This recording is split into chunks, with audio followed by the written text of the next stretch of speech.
We continue with our preview of SMU football right here on the ACC Digital Network. Tom and Wes, and we're joined by the head coach, Rhett Lashlee. Last year, 9 wins. You continue the tradition. The year before, you made it all the way to the ACC Championship Game and the college football playoff. Things are rolling there in Dallas, aren't they, Coach?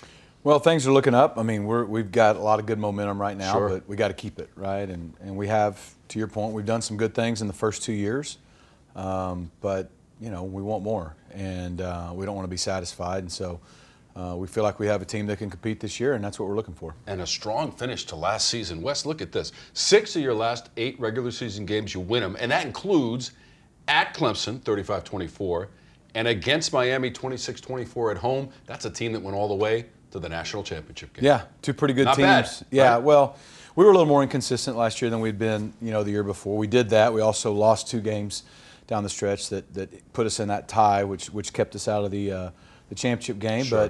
But all in all, it was a good year too. I think it validated we belong, validated we add value to the league, and hopefully keeps our momentum going into this year. Where having a lot of guys back, we feel like we can take the next step this year. Sure. Coach, what do you want the identity of this football team to be, and how much does Kevin Jennings help shape that identity? That's a great question. I mean, each team kind of does generate their own identity. In general, our program, we like a TDU identity, tough, disciplined, united. Like, we just want to play tough, we want to play disciplined, and we want to play together. And probably the discipline's the one thing last year we didn't have as good as we'd had the years before at times, just at times, and it cost us a little bit here or there. But, you know, this team, we haven't played anybody. But if from January till now the offseason's any indication, this team has a chance to be really close. They hold themselves accountable. They're player-led. They hang out outside the building.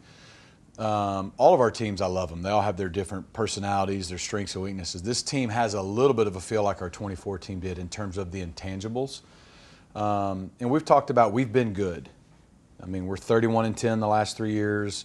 We've got the most wins in the ACC in the last 2 years and 8th most wins in America in the last 3 years. We've done good, but we want to be great. And so this team's goal and focus is to go from being a good team to a great team. And if we can become a great team, it'll give us a chance to check all our goals off at the end of the year. All right, Coach, you have a multi-year starter, though. Thing on the topic of Kevin Jennings. How have you seen him improve even more this offseason? Yeah. Kevin has just come in from day one and just been on this kind of a trajectory. Now he's a 5th-year senior. It's crazy.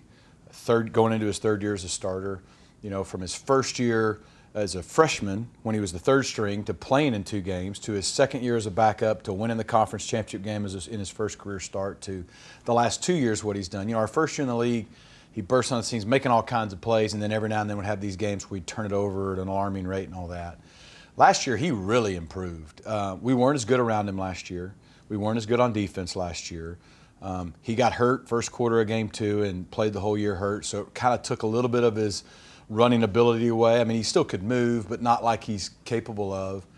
And still, you know, he had a better year statistically, led us to 9 wins, a bowl win in the Holiday Bowl, and within 1 drive of getting back to the championship game. So I think he's continually improved. Man, with a guy in his 3rd year, the experience, the maturity, he's comfortable, and I think all of our guys around him are going to be better. I think we've surrounded him with good guys on offense. I think we'll be better on defense. So I think if you just see him continue to be himself, you'll like what you see.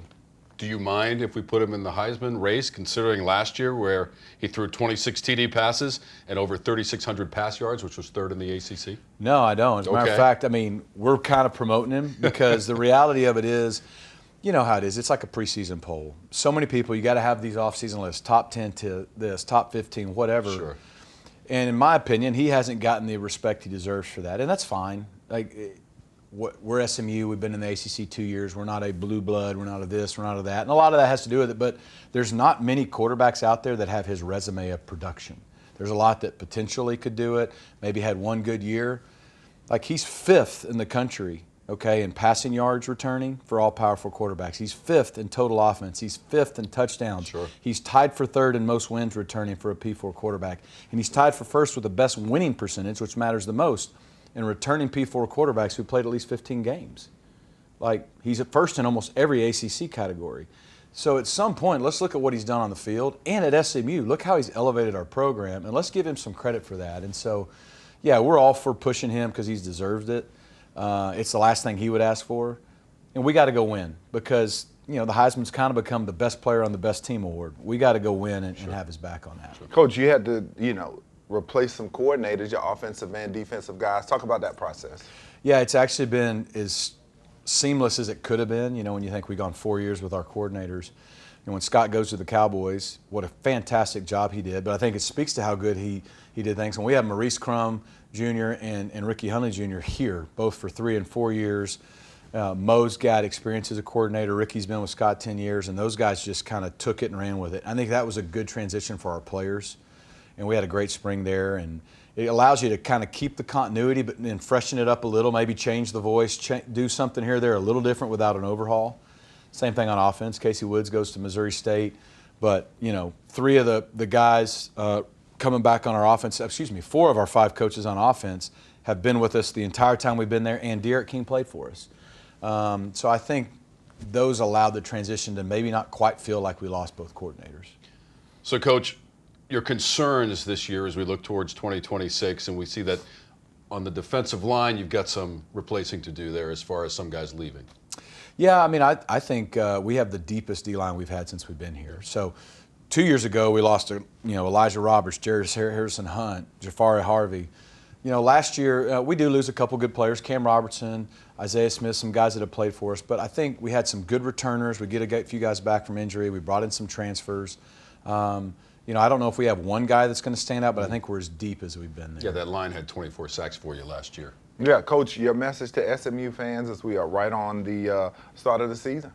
I like our team, and what that looks like we'll see. But I like our team. I think we're the biggest team we've had across the board, not just O&D line. I'm talking the secondary, the linebackers, the receivers, the running backs, the tight ends. We're a bigger team than we've been going into our 5th year.